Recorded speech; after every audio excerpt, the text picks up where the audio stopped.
नमस्कार, आप देख रहे हैं स्वदेश न्यूज। मैं हूं आपके साथ में वैष्णवी। हमारे खास प्रोग्राम 2 बजे की 5 बड़ी खबरों में आपका स्वागत है। इसमें पहली खबर पीएम नरेंद्र मोदी की पश्चिम बंगाल की जनसभा से जुड़ी है, जहां पीएम मोदी ने टीएमसी पर जमकर निशाना साधा। दूसरी खबर पुणे एक्सीडेंट केस से जुड़ी है, जहां रोज नए खुलासे हो रहे हैं। और तीसरी खबर यूपी के कैसरगंज से है, जहां बीजेपी प्रत्याशी करण भूषण सिंह के काफिले से बाइक टकरा गई, जिसमें 2 बाइक सवारों की मौत हो गई, एक का इलाज जारी है। चौथी खबर एलजीबीके सक्सेना की दरियादिली दिखाई है।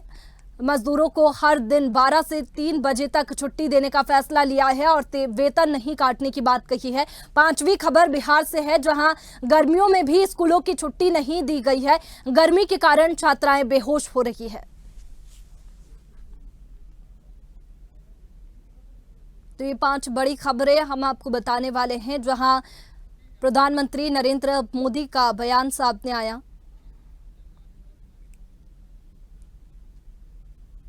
और पहली बड़ी खबर का रुख करेंगे, जहां प्रधानमंत्री नरेंद्र मोदी ने मथुरापुर में जनसभा को संबोधित करते हुए कहा कि तृणमूल और इंडी जमात वाले बंगाल को विपरीत दिशा में लेकर जा रहे हैं। भाजपा पर बंगाल के लोगों का प्यार तृणमूल को बर्दाश्त नहीं हो रहा है, इसलिए तृणमूल पूरी तरह बौखलाई हुई है। क्या क्या बोलते हैं। बंगाल के प्रति नफरत से भरी तृणमूल के पास एक ही हथियार बचा है, हम ऐसा नहीं होने देंगे। विकास के जो काम मोदी करता है, तृणमूल कहती है एटा होते देबोडना, यानी कि हम ऐसा नहीं होने देंगे। प्रधानमंत्री ने कहा तृणमूल बंगाल की पहचान को खत्म करने में लगी है। ये बंगाल के मठों को, साधु संतों तक को नहीं छोड़ रखे हैं। तृणमूल इस्कॉन, रामकृष्ण मठ और भारत सेवाश्रम जैसी संस्थाओं को गाली दे रही है। इनके गुंडे मठों पर हमला कर रहे हैं। विकसित भारत के लिए विकसित बंगाल का निर्माण जरूरी है। ये तभी होगा जब आप ऐसे मध्य एमपी चुने जो इस विजन को लेकर चले। इसलिए मुझे बंगाल से ज्यादा आप कमल जिताकर भेजेंगे, इसका आशीर्वाद चाहिए। टीएमसी और इंडी जमात वाले बंगाल को विपरीत दिशा में लेकर जा रहे हैं। बीजेपी पर बंगाल के लोगों का प्यार टीएमसी को बर्दाश्त नहीं हो रहा है, इसलिए टीएमसी बुरी तरह बौखलाई हुई है। क्या क्या बोलते हैं। बंगाल के प्रति नफरत से भरी हुई टीएमसी के पास एक ही हथियार बचा है, एक ही हथियार बचा है, एटा होते देवो ना। एक ही हथियार, एटा होते देवो ना। विकास के जो काम मोदी करता है, टीएमसी कहती है एटा होते देवो ना।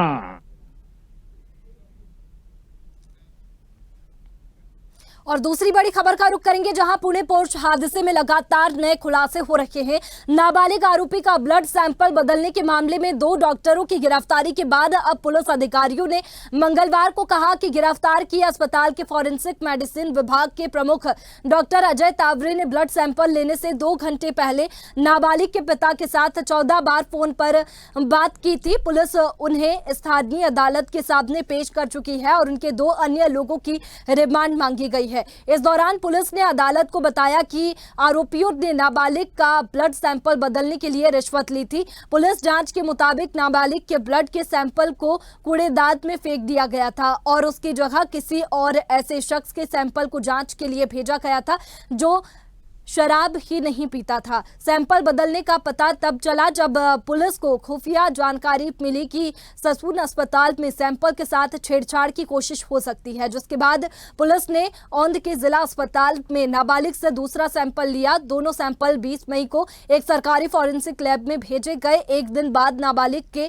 पिता को गिरफ्तार कर लिया गया और उसका सैंपल भी डीएनए विश्लेषण के लिए भेज दिया गया। जब रिपोर्ट आई तो नाबालिग के पिता का ब्लड सैंपल सरकारी लैब के सैंपल से मैच कर रहा था, जबकि ससून अस्पताल के सैंपल से उसका मिलान नहीं हुआ।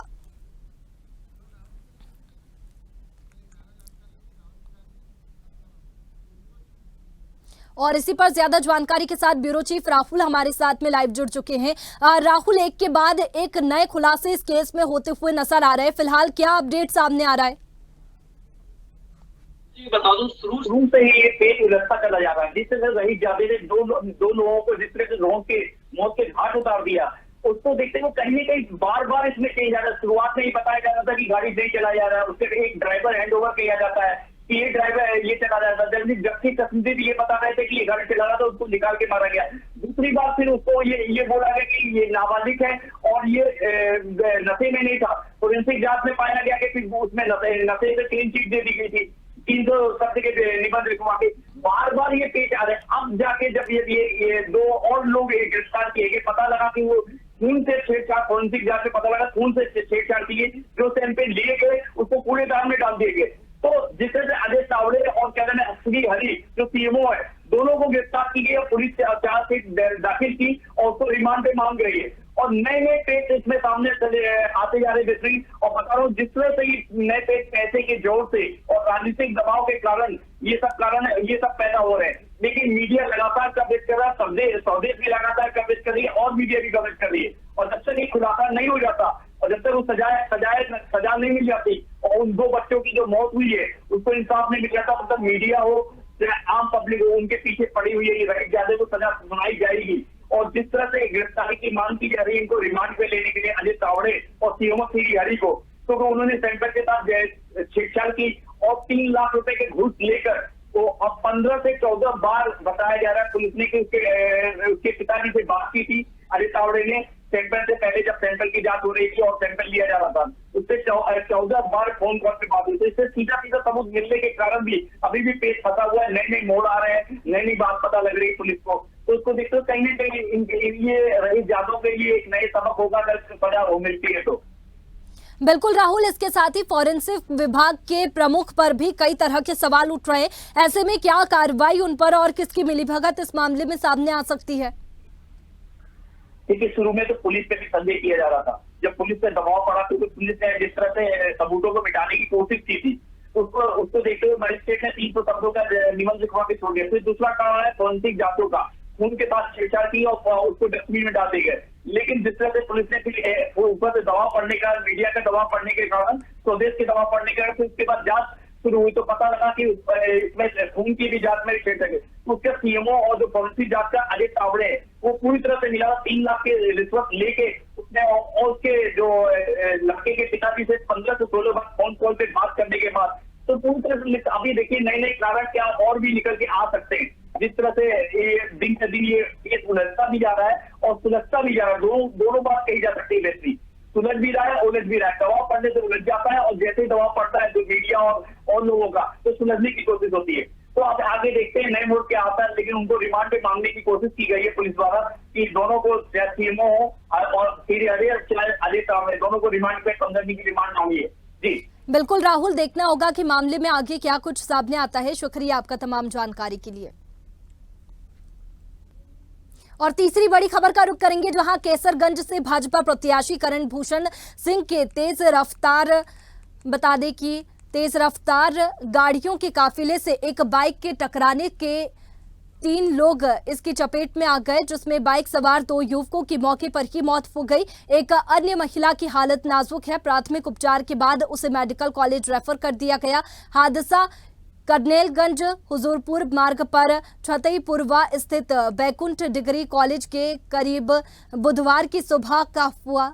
दुर्घटना के बाद स्कॉट में चल रही फॉर्च्यूनर गाड़ी छोड़कर मौके से बाकी लोग भाग खड़े हुए। सूचना मिलते ही मौके पर गांव वालों की भीड़ जमा हो गई। सड़क पर विरोध के साथ साथ आक्रोशित लोगों ने गाड़ी फूंकने की कोशिश भी की। हादसे के बाद कटरा बाजार, परसपुर, कोडिया और करनेलगंज थाने की पुलिस फोर्स ने मोर्चा संभाल लिया। करनेलगंज हुजूरपुर मार्ग पर करीब 1 घंटे तक जाम लगा रहा। एसडीएम, अपर पुलिस अधीक्षक, सीओ करनेलगंज व सीओ सिटी के सामूहिक प्रयास और मुकदमे के आश्वासन के बाद आक्रोशितों ने जाम हटाया। तो करण भूषण सिंह के काफिले से बाइक टकराई। इसके बाद में चक्का जाम ग्रामीणों की ओर से किया गया। थाना कमलगंज को सूचना मिली कि हुजूरपुर रोड पर क्रॉसिंग के पास एक फॉर्च्यूनर और मोटरसाइकिल में एक्सीडेंट हो गया। मोटरसाइकिल सवार रेहान और शहजाद नाम के 2 व्यक्ति घायल हो गए। पुलिस मौके पर तत्काल पहुंच के दोनों को सीएचसी कमलगंज में एडमिट कराया गया, जहां पे दोनों की मृत्यु हो गई है। पंचायतनामा की कार्रवाई की जा चुकी है, पोस्टमार्टम के लिए उनको भेज दिया गया है। उनके परिजनों द्वारा एक तहरीर दी गई है। तहरीर के आधार पर सुसंगत धाराओं में अभियोग पंजीकृत किया जा रहा है।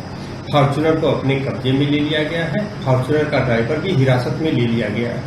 मौके पर और इसी पर ज्यादा जानकारी के साथ संवाददाता रेहान हमारे साथ में लाइव जुड़ चुके हैं। रेहान, कैसे ये पूरा हादसा हुआ और क्या समझाइश ग्रामीणों को दी गई चक्का जाम हटाने के लिए? बताना चाहूंगा कि तकरीबन सुबह 9 बजे। जी बिल्कुल, मैं बताना चाहूँगा कि तकरीबन सुबह 9 बजे की घटना है। करण भूषण सिंह का काफिला निकल रहा था और वहीं रोड पे एक बाइक से टकराव हो जाता है, जहां पर बाइक सवार 3 लोग घायल हो जाते हैं। मौके पर पुलिस पहुंचती है और पुलिस पहुंचकर घायलों को प्राथमिक उपचार के लिए नज़दीकी सीएचसी पहुंचाती है, लेकिन 2 लोगों की मौके पर ही मौत हो जाती है। हालांकि जो फॉर्च्यूनर सवार लोग हैं वो मौके से फरार हो जाते हैं और आनंद भवन में वहाँ पर पुलिस प्रशासन पहुँचता है और ग्रामीणों ने पूरा चक्का जाम कर देते हैं, लेकिन प्रशासन के द्वारा उन्हें समझाया जाता है तो आक्रोशित भीड़ कुछ शांत पड़ती है। हालांकि पुलिस ने अज्ञात में मुकदमा दर्ज कर लिया है और आगे की कार्रवाई में जुटी है। रेहान, शुक्रिया आपका तमाम जानकारी के लिए। और चौथी बड़ी खबर का रुख करेंगे, जहां दिल्ली में एलजी वीके सक्सेना ने बड़ा फैसला सुना दिया है। उन्होंने कहा है कि दोपहर 12 बजे से 3 बजे तक हर मजदूर की छुट्टी रहेगी और उनका वेतन भी नहीं कटेगा। अब इस समय दिल्ली में तापमान 50 डिग्री के पास पहुंच चुका है। आलम यह है कि पहली बार एक साथ कई रिकॉर्ड ध्वस्त हो चुके हैं। उस गर्मी की वजह से लोगों की तबीयत बिगड़ रही है, जनता बेहाल है। उसी स्थिति को समझते हुए एलजी ने यह फैसला सुनाया है। अब छुट्टी का आदेश तो एलजी ने जारी किया है, इसके साथ साथ निर्माण कार्य वाली जगहों पर मजदूरों के लिए पर्याप्त पानी, नारियल पानी उपलब्ध रखने के निर्देश भी जारी कर दिए गए हैं। वैसे एक तरह एलजी ने छुट्टी का निर्देश जारी किया है, दूसरी तरफ उनकी तरफ से सीएम अरविंद केजरीवाल पर निशाना साधा गया। एलजी ने 2 टूक कहा कि समर हीट एक्शन प्लान के लिए सरकार द्वारा कोई कदम नहीं उठाया गया, अभी कोई मीटिंग नहीं हुई है।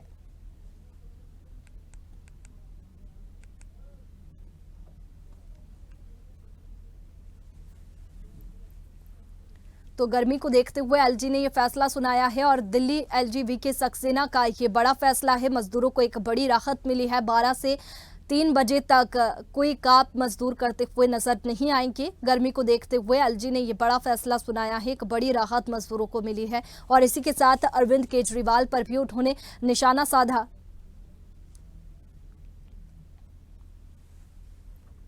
दोपहर 12 बजे से दोपहर 3 बजे तक मजदूरों की छुट्टी रहेगी और इसके लिए कोई वेतन भी नहीं काटा जाएगा। एक बड़ी राहत मजदूरों को मिली है। और इसी पर ज्यादा जानकारी के साथ संवाददाता तनु हमारे साथ में लाइव जुड़ चुकी है। तनु, एक बड़ी राहत एलजी ने मजदूरों को दी है, क्या कुछ जानकारी? वैष्णवी, जिस तरीके से हम देख रहे हैं कि दिल्ली में और तमाम जो शहर है वहां पर जो पारा है वो 50 जो है वो पार कर चुका है और दुनिया भर के जो लोग हैं वो झुलस रहे हैं गर्मी से। और वहीं दिल्ली में अगर बात की जाए तो जिस तरीके से सुबह 10 बजे के बाद जो लोग हैं वो भी बहुत कम दिखाई देते हैं रोड पे और लू का जो प्रकोप है वो भी जारी है। तो ऐसे में जो दिल्ली के एलजी है वीके सक्सेना, उन्होंने श्रमिकों को बड़ी राहत दी है वैष्णवी। और 12 बजे से 3 बजे तक उनको पेड जो है वो लीव दी जाएगी। वो 12 बजे से 3 बजे तक काम नहीं करेंगे, उसके बावजूद भी उनको वेतन जो है वैष्णवी वो दिया जाएगा। तो एक बहुत बड़ी राहत की खबर है। साथ ही जो निर्माणाधीन बिल्डिंग है और जहाँ पर भी जो निर्माण कार्य है वो चल रहा है वहाँ पर पानी की व्यवस्था कराई जाएगी, नारियल पानी की व्यवस्था कराई जाएगी और शिकंजी और जो गन्ने का रस है उसकी व्यवस्था वहां पर कराई जाएगी, जिससे कि जो श्रमिक हैं उनको किसी भी तरह की कोई भी परेशानी ना हो। वहीं दिल्ली में पानी का संकट भी मंडराया हुआ है। कई इलाके ऐसे हैं दिल्ली में वैष्णवी जहां पर पानी की किल्लत हो चुकी है और पानी का हाहाकार मचने वाला है। वो दिन अब दूर नहीं है दिल्ली में कई इलाकों को लेकर। तो ऐसे में जो एलजी वीके सक्सेना है उन्होंने ये बात भी कही है और अरविंद केजरीवाल पर निशाना भी साधा है कि दिल्ली में कोई प्लान क्यों नहीं बनाया गया, समर को लेकर कोई प्लान क्यों नहीं बनाया गया, जिस तरीके से पानी की किल्लत भी हो रही है। और वहीं जो बीजेपी अध्यक्ष है वीरेंद्र सचदेवा, उन्होंने भी निशाना साधते ये कहा है कि हरियाणा से पानी बंद हो गया तो पंजाब और हिमाचल से आप पानी ले सकते थे। आप राजनीति करने में व्यस्त है, लेकिन आपने दिल्ली वालों के लिए नहीं सोचा। और इतनी भीषण गर्मी में दिल्ली जो है वो पानी की किल्लत से जूझ रहा है, तो ऐसे में आपने व्यवस्थाएं क्यों नहीं की। तो यहाँ पर बीजेपी भी हमलावर हो रही है। और जिस तरीके से हम देखते हैं कि दिल्ली के अंदर एलजी के और आम आदमी पार्टी के कुछ खास संबंध जो है वो अच्छे नहीं है। ऐसे में अब एलजी भी जो है वो आम आदमी पार्टी पर हमलावर हो रहे हैं और लगातार अरविंद केजरीवाल से सवाल पूछ रहे हैं कि दिल्ली में आपने तमाम व्यवस्था क्यों नहीं करी गर्मी को देखते हुए। बिल्कुल, गर्मी को देखते हुए जो व्यवस्थाएं थी वो नहीं हुई है। लेकिन बात करें तो क्या इससे पहले सरकार की ओर से कोई भी मीटिंग नहीं ली गई गर्मी को देखते हुए? क्योंकि जिस तरीके से गर्मी में जो समस्याएं आती है उसको लेकर के पहले से प्लान तैयार होता है, क्या एक भी मीटिंग यहाँ पर सरकार की ओर से नहीं ली गई? जी बिल्कुल वैष्णवी, जिस तरीके से एलजी जो है उन्होंने भी निशाना साधते हुए ये बात कही है कि आपकी तरफ से कोई मीटिंग नहीं ली गई। और ये बात बिल्कुल सही है कि जिस तरीके से दिल्ली में इलेक्शन थे, हमने तमाम बूथों पर देखा ना फैन की व्यवस्था थी और ना ही पानी की व्यवस्था थी और कोई मीटिंग भी नहीं हुई। आतिशी ने कल प्रेस कॉन्फ्रेंस करके ये बात कही है कि दिल्ली वासी जो है वो पानी का सही इस्तेमाल करे, गाड़ी जो है वो वॉश ना करे, पानी को वेस्ट ना करे। अगर आप लोग ये जो हमारी अपील है इसको सीरियसली नहीं लेंगे तो हम लोग आप लोगों के ऊपर जुर्माना लगाएंगे, चाहे जिन इलाकों में पानी आ रहा है या फिर नहीं आ रहा है। आप लोग पानी वेस्ट ना करें। तो लगातार आतिशी जो है वो हमलावर भी हो रही है और ये कह रही है कि हरियाणा से जो पानी आता है वो हमारा बंद कर दिया गया। लेकिन अपील भी उन्होंने की है दिल्ली वासियों से और लगातार हम भी अपील ये कर रहे हैं कि पानी को वेस्ट ना किया जाए वैष्णवी, क्योंकि जिस तरीके से मैंने जिक्र किया कि वो दिन दूर नहीं है जब दिल्ली के तमाम जो इलाके हैं वहां पर पानी सप्लाई जो है वो ना के बराबर हो जाएगी। और इसको लेकर कोई प्लान भी अभी आम आदमी पार्टी के पास नहीं है। दिल्ली के मुख्यमंत्री की तरफ से भी कोई जो बयान है वो भी सामने नहीं आया है। बिल्कुल, एक बड़ी राहत तो मजदूरों को दी गई है, लेकिन यहाँ पर तनु विरोध की बात करें तो क्या विरोध भी देखने को मिल रहा है? जिस तरीके से निर्माणाधीन एजेंसियां रहती है जो ये काम करवाती है, उनका एक समय अवधि रहती है कि इस समय में काम पूरा होना चाहिए, लेकिन अगर 12 से 3 बजे तक का गैप होगा तो क्या इसके बाद में काम जो होगा वो मजदूरों का वो प्रभावित होगा? जी बिल्कुल वैष्णवी, हालांकि जिस तरीके से एलजी ने फरमान जारी किया है कि 12 बजे से 3 बजे तक जो श्रमिक हैं उनको छूट दी जाए और उनको पेड भी किया जाए और वो काम नहीं करेंगे, लेकिन हालांकि अभी तक की जो तस्वीरें दिल्ली से निकलकर सामने आ रही है उसमें विरोध प्रदर्शन नहीं देखा जा रहा है। लेकिन हाँ, आने वाले टाइम में इसका ऑब्जेक्शन जरूर उठाया जा सकता है, क्योंकि एक टाइम लिमिट होता है, उसके अंदर जो है निर्माण का जो काम है वो पूरा करना चाहिए। लेकिन गर्मी बहुत है तो हो भी सकता है कि इसका विरोध जो है वो ना देखने को मिले। काफी कम चांसेस मुझे यहाँ पर लगते हैं, क्योंकि हर कोई एक दूसरे का सहयोग कर रहा है, चाहे कंपनी के मालिक हो चाहे बिल्डर्स हो, सब लोग एक दूसरे को कोऑपरेट कर रहे हैं। दिल्ली से जिस तरीके से तस्वीर भी मैं लगातार देखती हूँ तो कोऑपरेट किया जाता है मजदूरों के साथ और कहा जाता है कि आप रेस्ट करिए, उनके लिए पानी की व्यवस्था भी की जाती है दिल्ली में। चलिए तनु, शुक्रिया आपका तमाम जानकारी के लिए। और 5वीं बड़ी खबर का रुख करेंगे, जहां बेगूसराय में बढ़ते गर्मी के बीच अचानक स्कूली 12 से अधिक छात्राएं बेहोश हो गई। बेहोशी की हालत में छात्रा को उसे जगह से उठाकर इलाज के लिए मिटाहानी पीएचसी में भर्ती कराया गया, जहां सभी छात्रा का इलाज चल रहा है। ये पूरा मामला मटिहानी थाना क्षेत्र के मटिहानी मध्य विद्यालय का है। अभिभावकों का कहना है कि भीषण गर्मी में भी बच्चों को छुट्टी नहीं दी गई है। शिकायत करने पर कहा जाता है कि शिक्षा विभाग के अपर मुख्य सचिव के पाठक ने स्कूल को बंद करने का आदेश नहीं दिया है। अभिभावकों का कहना है कि 42 से 45 डिग्री तापमान के कारण बच्चे स्कूल में ही बीमार पड़ रहे हैं। शिक्षक और अभिभावक ने बिहार सरकार से इस समस्या को गंभीरता से लेने के लिए कहा है। स्थानीय लोगों ने आक्रोश जताते हुए कहा कि अपर मुख्य सचिव के पाठक को भीषण गर्मी में स्कूल बंद करने का आदेश जारी करना चाहिए।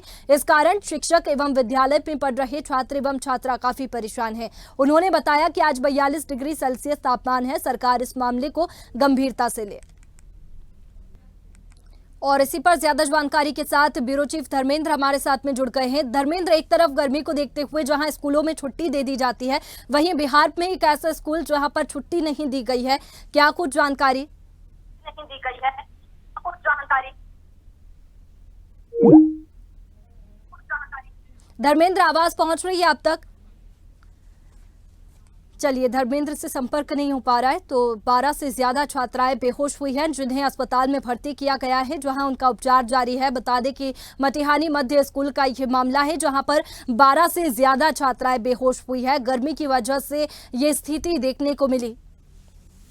बता दें कि भीषण गर्मी को देखते हुए भी स्कूलों की ओर से कोई आदेश जारी नहीं किया गया है। छुट्टी का कोई भी ऐलान गर्मी को देखते हुए नहीं किया गया और ऐसी भीषण गर्मी में भी छात्र छात्राएं पढ़ने के लिए स्कूल पहुंच रहे हैं और ऐसे में उनकी तबीयत बिगड़ती हुई नजर आ रही है। मटिहानी मध्य स्कूल का ये मामला है, जहां पर 12 से ज्यादा छात्राएं बेहोश हुई है, जिन्हें अस्पताल में भर्ती किया गया। और इसी पर ज्यादा जानकारी के साथ एक बार फिर धर्मेंद्र हमारे साथ में फोन लाइन पर जुड़ गए हैं। धर्मेंद्र, भीषण गर्मी में भी छात्र छात्राएं स्कूल पहुंच रहे हैं और तबीयत उनकी बिगड़ती हुई नजर आ रही है, क्या कुछ जानकारी?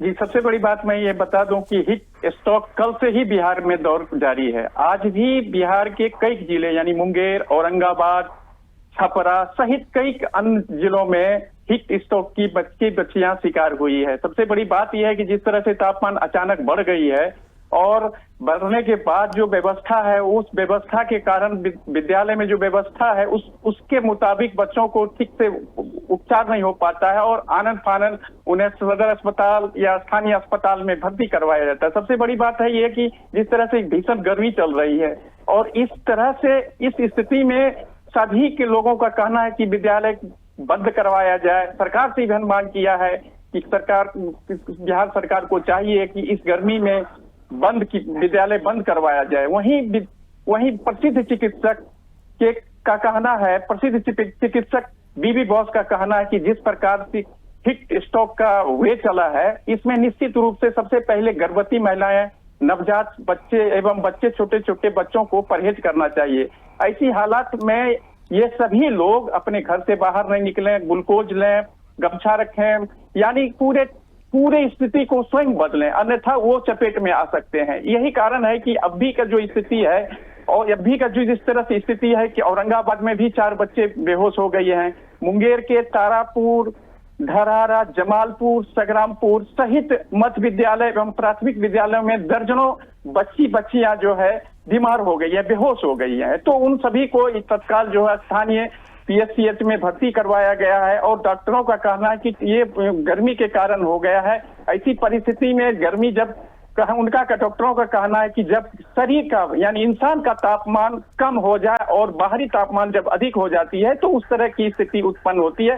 इस स्थिति से लोगों को बचना चाहिए, परहेज करना चाहिए, विशेष करके गर्भवती महिलाएं, बच्चे, छोटे छोटे बच्चे, सबको परहेज करना चाहिए। ग्लूकोज कहीं बाहर निकलें तो ग्लूकोज लेके ले प्रयोग करें, छाता लें, यानी पूरे ठंड जहां अगर बिल्कुल धर्मेंद्र, देखना होगा कि बिगड़ती तबीयत के बाद में क्या एक्शन लिया जाता है। शुक्रिया आपका तमाम जानकारी के लिए। फिलहाल बुलेटिन में इतना ही। तमाम खबरों के लिए आप बने रखिए स्वदेश न्यूज के साथ, सबसे पहले देश।